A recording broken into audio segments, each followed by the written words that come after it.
Amazon का वो असीम, हरा और बेरहम जंगल, दुनिया का सबसे बड़ा रेन फॉरेस्ट, जहां जिंदगी से ज्यादा मौत बसती है।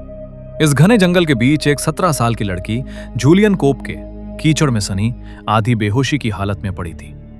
आसमान से बारिश की मोटी बूंदें उसके चेहरे पर गिर रही थी। तारीख थी 24 दिसंबर 1971। कुछ घंटों पहले तक वो लांसा फ्लाइट 508 की एक आरामदायक सीट पर अपनी मां के साथ बैठी थी, क्रिसमस मनाने घर जा रही थी।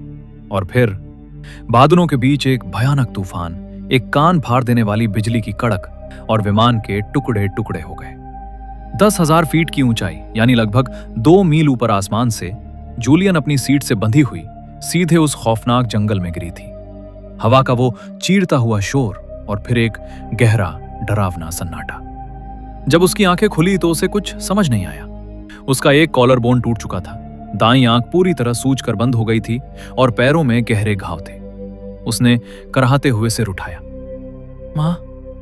उसकी आवाज उस विशाल जंगल में एक सूखे पत्ते की तरह उड़ गई। मां, तुम कहां हो?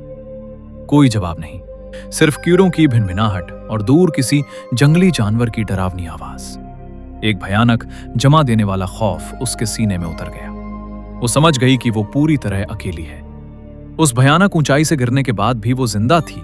ये एक चमत्कार था, लेकिन उस पल उसे ये चमत्कार एक श्राप लग रहा था। अगले कुछ दिन इंसान की बर्दाश्त की हर हद को पार करने वाले थे।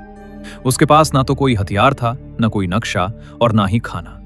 सिर्फ एक छोटी सी पैकेट में कुछ मिठाइयां थी। जूलियन के माता पिता जीव विज्ञानी थे और उन्होंने उसे जंगल के कुछ नियम सिखाए थे। जूलियन के दिमाग में उसके पिता की एक बात गूंजी।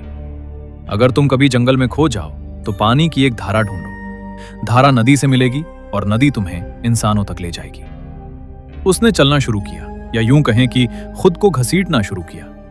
हर कदम पर उसके टूटे हुए कंधे में आग जैसी चुभन होती थी।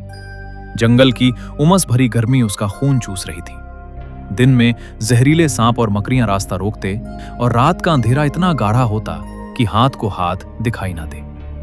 रात के उस भयानक सन्नाटे में जब जगुआर की दहाड़ गूंजती तो जूलियन डर के मारे एक पेड़ की जड़ में सिकुड़ जाती। उसकी आंखें खौफ से फटी रह जाती। मौत उसे हर तरफ से घूरती हुई महसूस होती। चौथे दिन उसकी मिठाइयां खत्म हो गईं। भूख से उसके पेट में मरोड़ उठने लगी। लेकिन सबसे भयानक पल तब आया जब उसने अपनी दाईं बांह पर पड़े गहरे घाव को देखा। जंगल की मक्खियों ने वहां अंडे दे दिए थे और अब उसके घाव के अंदर दर्जनों कीड़े रेंग रहे थे। वो कीड़े उसे जिंदा खा रहे थे।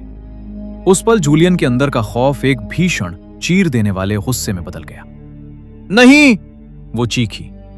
उसकी आवाज में एक घायल जानवर जैसी तड़प थी। मैं इस गंदे कीचड़ में सड़कर नहीं मरूंगी। आसमान से गिरने के बाद भी अगर मेरी सांस चल रही है तो मैं ऐसे कीड़ों का खाना नहीं बनूंगी। प्रकृति की इस क्रूरता पर उसे ऐसा गुस्सा आया जिसने उसके अंदर जीने की एक पागलपन वाली आग जला दी। उसने तय कर लिया कि चाहे जो हो जाए वो हार नहीं मानेगी। पानी की छोटी सी धारा अब एक नदी बन चुकी थी। वो नदी के उथले पानी में चलने लगी क्योंकि किनारे पर जहरीले सांपों का खतरा था। पानी के अंदर भी मगरमच्छ तैर रहे थे। जूलियन उनके पास से ऐसे गुजरती जैसे वो खुद इस जंगल का कोई खूंखार हिस्सा बन चुकी हो।